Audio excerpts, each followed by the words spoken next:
আপনারা জানেন যে আজকে পুলিশের সাবেক ডিআইজি এবং একসময় তিনি গাজীপুরের পুলিশ কমিশনার ছিলেন এবং একসময় তিনি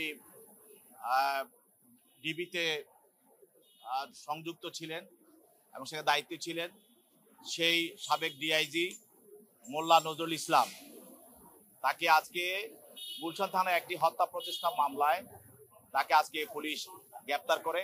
এই মামলায় তিনি একজন এজাহার নামী আসামি। এই মামলা তদন্তকারী কর্মকর্তা আজকে তাকে আদালতে উপস্থাপন করে। এটি একটি হত্যা প্রচেষ্টা মামলা।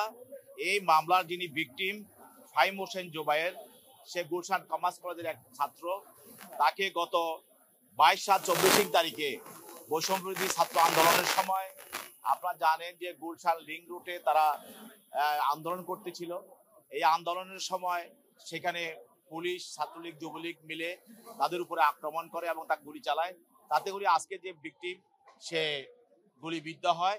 এখনো সে এএমজি হসপিটালে সে চিকিৎসাধীন অবস্থায় আছে।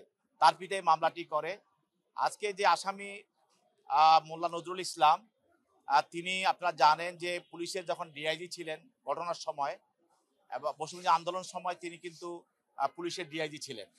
ওই সময় এবং এই যে আন্দোলনকে গুলি করে নিবৃত করা এবং হত্যা করা, মানুষকে গুলি করে এই আন্দোলন থেকে বের করে দেওয়া বা আন্দোলনকে দমন করা, এই প্রচেষ্টার সঙ্গে যে পুলিশের যে নীতি নির্ধারণী যে মিটিংগুলো হতো পুলিশ হেডকোয়ার্টারে, চৌধুরী আবদুল্লাহ আল মামুন সহ আইজিবি সহ, সেই প্রত্যেকটা মিটিংয়ে এই মোল্লা নজরুল ইসলাম উপস্থিত থাকতেন।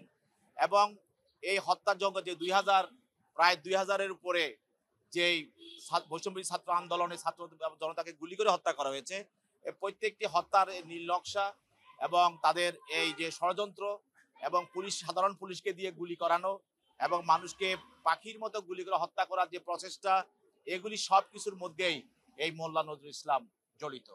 তা আজকে যে মামলায় তাকে তদন্তকারী কর্মকর্তা প্রাথমিকভাবে তার এই ঘটনার সঙ্গে তার জড়িত থাকার বিষয়টি নিশ্চিত হওয়ার পর এই হত্যাযজ্ঞগুলি কিভাবে হয়েছে, তারা সাধারণ পুলিশদেরকে কিভাবে তারা সেখানে ব্যবহার করেছে এবং হত্যাগুলো কিভাবে সংগঠিত হয়েছে এবং তারা কিভাবে পুলিশ হেডকোয়ার্টারে বসে এই হত্যাগুলোর নীলনকশা করেছে, সেই বিষয়গুলিকে উদ্ঘাটন করার জন্য তদন্তকারী কর্মকর্তা 7 দিনের রিমান্ড প্রার্থনা করেন। বিজ্ঞ আদালত তার পক্ষে তার আইনজীবী ছিল, তার আইনজীবী রিমান্ড বাতিল করে জামিনে প্রার্থনা করেন। উভয় পক্ষের বক্তব্য শোনার পর বিজ্ঞ আদালত এই আসামির বিরুদ্ধে 5 দিনের রিমান্ড মঞ্জুর করে তাকে আরো জিজ্ঞাসাবাদ করার জন্য তদন্তকারী কর্মকর্তার নিকট হস্তান্তর করে। ডিভিশন এবং চিকিৎসার বিষয়ে কোনো কিছু আদেশ দিয়েছে না, তারা দরখাস্ত দিয়েছিল ডিভিশন এবং চিকিৎসার বিষয়ে। সেখানে এই দরখাস্তগুলো যেহেতু রিমান্ডে আছে, রিমান্ডে থাকা অবস্থায় তাদেরকে এই দরখাস্তগুলো মঞ্জুর করার কোনো রকমের নাই। এগুলি যখন সে রিমান্ডে ফিরে আসবে, যদি তাকে আবার কোর্টে সিডাব্লিউ বলে জেলখানা পাঠানো হয়, তখন এই দরখাস্তগুলো বিবেচনা করা হবে বা কোর্ট এগুলির উপরে আদেশ দিবে। এছাড়াও রিমান্ডের সময় তাকে সতর্কতামূলকভাবে জিজ্ঞাসাবাদ করার জন্য সাধারণত কোর্টগুলো বলে থাকে। তাকে যা যা প্রয়োজন রিমান্ডের সময় জিজ্ঞাসাবাদ করা হবে এবং তার সুবিধা অসুবিধাগুলো যিনি পুলিশ কর্মকর্তা আইয়ুব সাহেব ছিলেন তিনি দেখবেন।